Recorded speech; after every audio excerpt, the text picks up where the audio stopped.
Welcome. My name is Tom Fulmer with National Drug Screening, and today we're going to be talking about companies in the trades. That means skilled workers, mechanical, plumbing, electrical contractors, unions, other types of industries in the trade skills industries, and how important and critical it is to have a safety and drug-free workplace program in place for that. And safety is really a critical component of that, Joe. Yeah, and welcome also, Joe Reilly, president of National Drug Screening. Exactly, Tom. The trade industries face some of the highest accident rates in the country, and impairment on the job can be catastrophic. It can cost a lot of money when somebody gets hurt, equipment can be damaged, a lot going on there with the trade industries, air conditioning companies, electrical, mechanical, etc. And as we move into 2026, the expectations for employers in these fields are rising, from job site requirements to contract specifications and union obligations. And we also expect that there's going to be a lot of new jobs in the trades industries in 2026 and beyond, with a lot of investment in the U.S. and manufacturing plants being built and all types of investments. The most jobs available are going to be jobs in the trades, and Absolutely. You got to be ready for that with your safety program that includes drug and alcohol testing. Yeah, and it's really important in this area, especially with all the changes that are coming for this year, to have that more comprehensive program in place. And I think the trades have always found it traditionally difficult to have people on the job site, get them on the job site quickly, be able to get them between job sites as necessary. And one of the things for that is drug testing, and that comes from federal requirements, from state requirements, from GC requirements, from just general safety across the board, because these are some high risk types of positions, and there's a lot of ramifications if you don't have a drug-free workplace for these types of contractors. Yeah, and again, one event can be catastrophic. One impaired Absolutely. employee can put everybody at risk. And beyond safety, many of our general contractors, municipalities, and union agreements now require drug testing programs. Right. And your program has to meet certain specific standards as outlined in those agreements or those union collective bargaining agreements. And folks can lose contracts if they don't qualify and follow the requirements. And drug testing being one of them, a professional company to help a contractor, to help some of these trades employers is going to be critically important. Yeah, and as we kind of look into this, some of the things coming out too that they have to be concerned about is some of the synthetic opioids. We've seen lots of things with fentanyl, opioids over the years, but we've also seen a comeback in methamphetamine use according to the laboratories. We've seen some changes there, and especially bringing more and more people into this industry. Substance misuse can really be a problem with that. Yeah, and lots of, accidents do require a follow-up with post-accident drug testing. And this is critically important. And with the trades, we're talking pretty much non-DOT testing. These are not DOT regulated tests. They're not drivers on the road. They're not, pilots, people working in pipeline. These are manufacturing, warehouse, etc. Non-DOT programs, and they can test beyond the DOT 5 panel. They can test for barbiturates and benzodiazepines and fentanyl, which is a rising problem in our country. But also, these non-DOT companies need to be concerned about marijuana and the state laws in the states that they operate in. What do those state laws say? What can they do? What can they cannot do regarding marijuana? So having an effective policy and knowing and putting in that policy what the marijuana issue is for that particular state, especially in multi-state companies where they operate in multiple states, they may need addendums for 5, 6, 10, 30 states that in this state we can do this. In New York State, we cannot test for marijuana. In California, we cannot use urine to test for marijuana or hair. We have to use oral fluid, or maybe the answer in some states is to drop marijuana testing altogether. Yeah, and that's kind of a challenge in some areas as well, because as we all know, that's one of the most misused or utilized drug out there, and that's expanding more and more. And the specimen types that these companies use has traditionally been urine drug screening. And as we well know, that's one test that you can actually prepare for. And so you do have that issue plus the issue you mentioned where some of the states don't allow testing for the non-psychoactive metabolite of marijuana, which is THC, such as California that you mentioned there, and oral fluid, which tests for the parent drug, can be used. So coming up with a whole plan to be able to have a safe, drug-free workplace is really critical as we go into this year, especially with the expanding markets that we have. Not only the expanded panels, but the different specimen types that we might want to utilize, and then figuring out how all that's going to work in a program. Because there's some challenges, no matter what type of collection you're getting done, there's some challenges with how that's handled.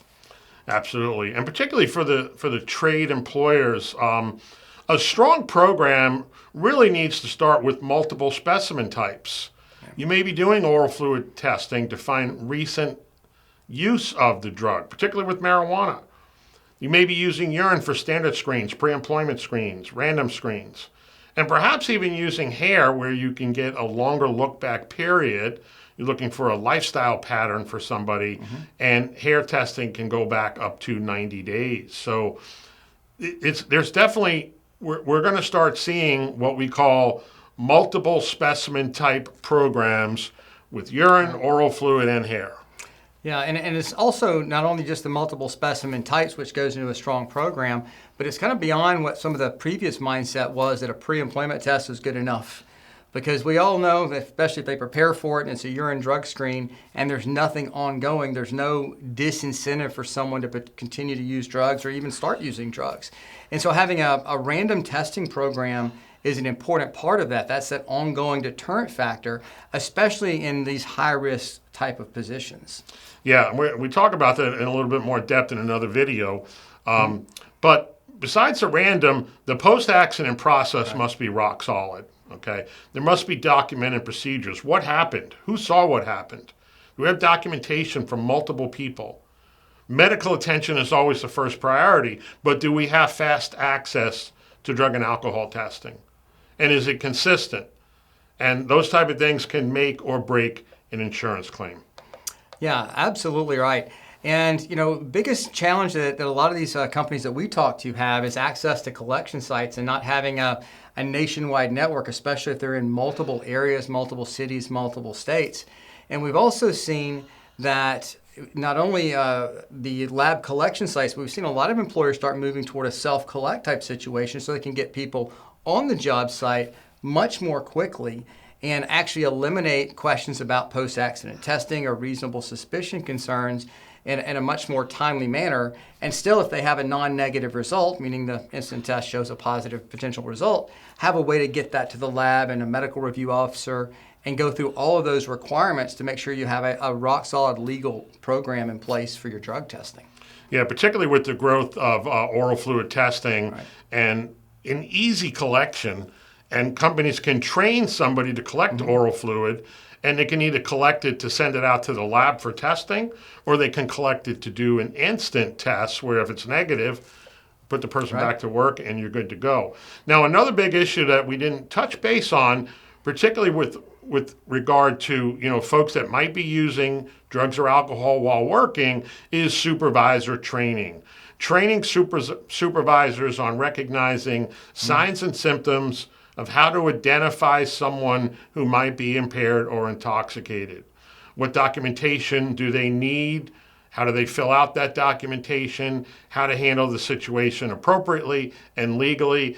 Supervisor training is becoming critically important. It's required for DOT, and for non-DOT, it's really becoming a big best practice. Yeah, documenting those signs and symptoms appropriately and knowing those processes is absolutely critical. Another thing is we kind of mentioned the collection sites and having the process in place. That's one thing that we've been very fortunate at National Drug Screening to be able to offer our clients is thousands of collection sites nationwide. As far as the collection side of that goes, to help them with that process, the self-collect products as well, to be able to make sure that's part of their program.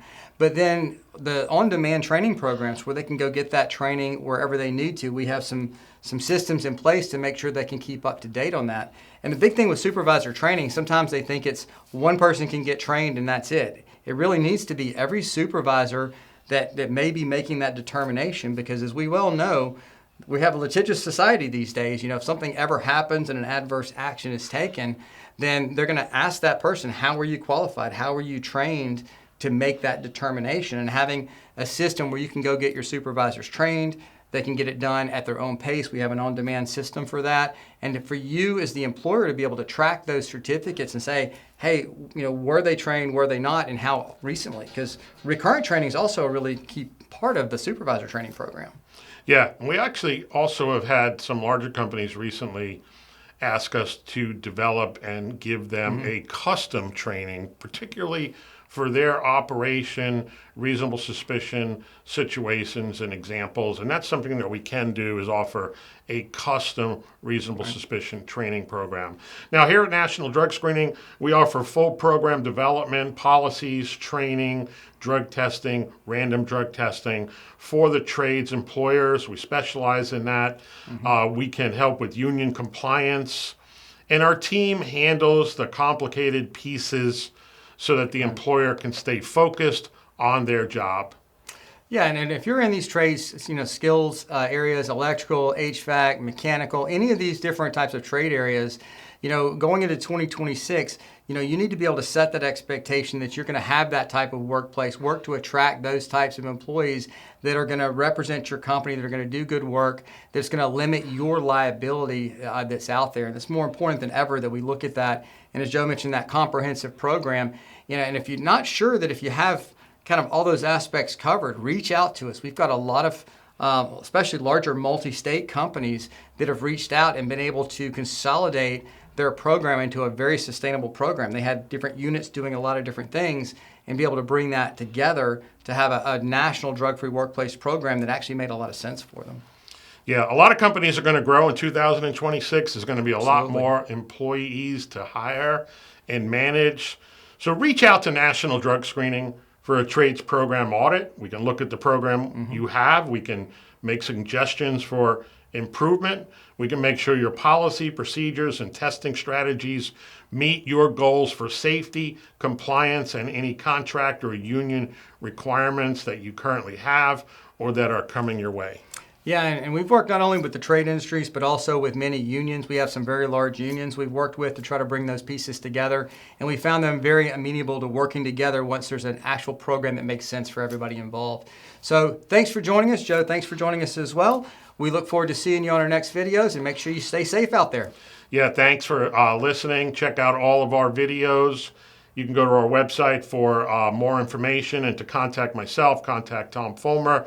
Thanks, Tom, for joining me today. And you can go to www.nationaldrugscreening.com.